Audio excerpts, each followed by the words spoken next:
ওজন কিভাবে বাড়ানো যায় সেটা অনেকেই জানতে চেয়েছেন।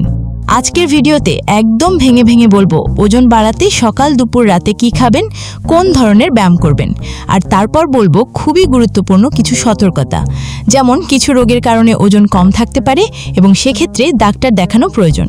প্রথমেই চলে আসি সকালের নাস্তায়। ওজন বাড়ানোর জন্য সকালের নাস্তায় যে খাবারগুলো যুক্ত করতে পারেন তার মধ্যে রয়েছে দুধ, কলা, ডিম ও খেজুর। আমাদের শরীরে যত ধরনের পুষ্টি দরকার তার প্রায় সবগুলোই দুধে পাওয়া যায়। প্রচুর ক্যালসিয়াম আছে যা আমাদের হাড়গোড় মজবুত রাখতে সাহায্য করে।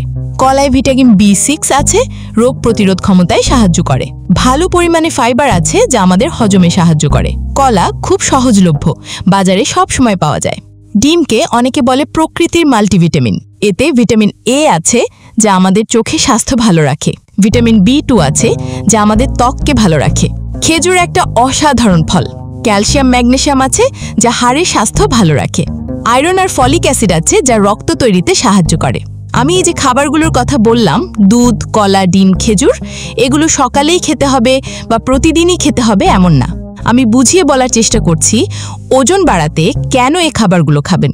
দুপুরের খাবারে ডাল রাখবেন, পারলে পাতলা ডাল না খেয়ে ঘন ডাল খাবেন। ডাল আমরা একটু হেলা ফেলার চোখে দেখলেও এটা খুবই পুষ্টিকর একটা খাবার। ডালে প্রচুর পরিমাণে প্রোটিন আছে। গরুর মাংস, খাসির মাংস থেকে আমরা যেমন প্রোটিন পাই, ডাল থেকেও তেমন প্রোটিন পাই। কিন্তু গরুর মাংস যেমন কিছু ক্ষতিকর চর্বি থাকে, ডালে সেই ঝুঁকি নাই। আমাদের পেটের নাড়িভুঁড়িতে কোটি কোটি জীবাণু আছে। এই জীবাণু আমাদের অসুস্থ করে না, বরং সুস্থ রাখে। ডাল হলো এক প্রকারের প্রিবায়োটিক খাবার। দুপুরের খাবার শেষে আপনারা এক বাটি টক দই খেতে পারেন। টক দইতে অনেক উপকারী জীবাণু থাকে। টক দই খেলে আপনি সেগুলোর সাথে আরও নতুন করে অনেকগুলো উপকারী জীবাণু যোগ করতে পারেন। মিষ্টি দইতেও উপকারী জীবাণু আছে, তবে মিষ্টি দইতে সাধারণত অনেক পরিমাণে চিনি দেয়া থাকে। তাই আমার পরামর্শ হবে দইয়ের উপকারিতা পেতে চাইলে টক দইটাই খাওয়া। দুপুরের খাবারে মুরগির মাংস রাখতে পারেন। সাধারণত যদি আপনি এক টুকরা খান, এখন 2 টুকরো করে খাওয়ার চেষ্টা করেন। ওজন বাড়ানোর সময় একটা খুব ভালো নাস্তা হচ্ছে বাদাম। যে কোনো ধরনের বাদাম খেতে পারেন, চীনা বাদাম, কাঠবাদাম, কাজু বাদাম, পেস্তা বাদাম, যেটা আপনার জন্য সুবিধা হয়। নাস্তার জন্য বাদামের সাথে কিছু কিশমিশ মিশিয়ে খেতে পারেন। খাবারের সাথে বিভিন্ন ধরনের বীজ যুক্ত করা, মিষ্টি কুমড়ার বিচি, সূর্যমুখীর বিচি, তিসির বীজ, তিলের বীজ ভাত বা তরকারির উপর হালকা ছিটিয়ে খেতে পারেন। অনেকেই ওজন বাড়ানোর জন্য সাগুদানা বা কাস্টার্ড পুডিং খাওয়ার কথা বলেন। এগুলো খেয়ে ওজন বাড়ানো সম্ভব, তবে আমি এগুলোর পরামর্শ দিই না।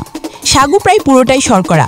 100 গ্রাম সাবুদানায় প্রোটিন আর ফ্যাটের পরিমাণ 1 গ্রামের থেকেও কম থাকে, তাই এটা খুব পুষ্টিকর একটা খাবার না।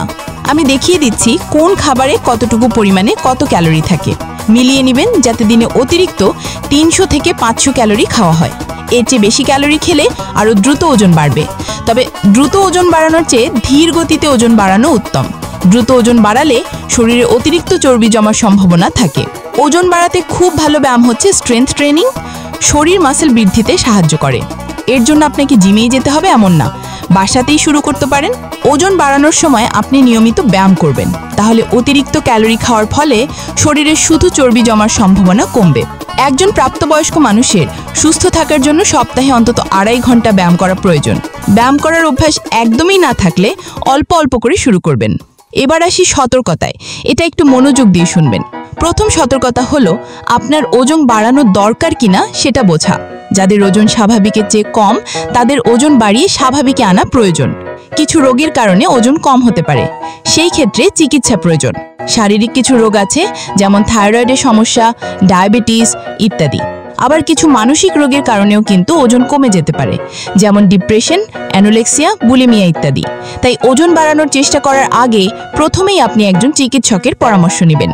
যদি মনে হয় কোনো সমস্যার কারণে খেতে পারছেন না ঠিকমতো, যেমন মুখে অরুচি, মুখে ঘা, খাওয়ার পরে পেটে অস্বস্তি হওয়া, পেট ফাঁপা লাগা, ব্যথা করা, খাবার গিলতে কষ্ট হওয়া, এমন সমস্যা দেখা দিলে অবশ্যই একজন চিকিৎসকের পরামর্শ নেবেন। বিনা কারণে ওজন কমে যেতে থাকলে, যদি মনে হয় কোনো কারণ ছাড়া, কোনো চেষ্টা ছাড়াই ওজন কমে যাচ্ছে, তাহলে হেলাফেলা না করে যত দ্রুত সম্ভব চিকিৎসকের পরামর্শ নেবেন। এটা ক্যান্সারের একটা অন্যতম লক্ষণ।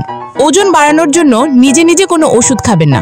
কেউ কেউ আপনাকে টাকার বিনিময়ে মোটা হওয়ার ওষুধ সাধতে পারে, সেগুলো এড়িয়ে চলবেন। খাবারের পরিমাণ আর ধরনে পরিবর্তন আনলে অনেক সময় গ্যাসের সমস্যা দেখা দিতে পারে। খাবারের পরিবর্তনগুলো আস্তে আস্তে আনবেন। পানি আর পানি জাতীয় খাবারের পরিমাণ বাড়াবেন। আপনার সুস্বাস্থ্য কামনা করছি। শীঘ্রই আবার দেখা হবে।